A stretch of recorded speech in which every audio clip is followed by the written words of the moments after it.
नमस्कार दोस्तों, आप सब देख रहे हैं टॉप या न्यूज़ चैनल में। आपके साथ आपका भाई संजीव कुमार शुक्ला।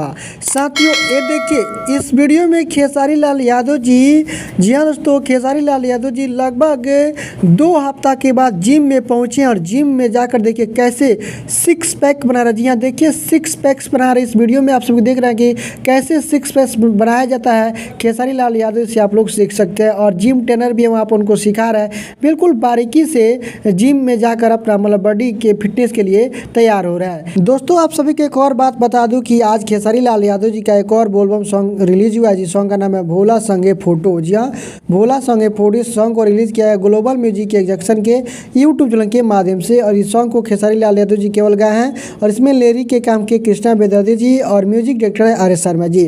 तो दोस्तों, इस गाने को आप लोग जरूर एक बार सुनिएगा, बहुत ही बढ़िया गाना। डायरेक्ट वीडियो सॉन्ग को रिलीज किया गया है, वीडियो देखने में भी आप सभी को अच्छा लगेगा। तो साथियों, ये रिपोर्ट था, आप सभी को कैसा लगा एक बार कमेंट बॉक्स में लिखकर जरूर देगा। तो साथियों, फिर से मिलते हैं एक नए अपडेट के साथ। तब तक के लिए टेक केयर, बाय बाय।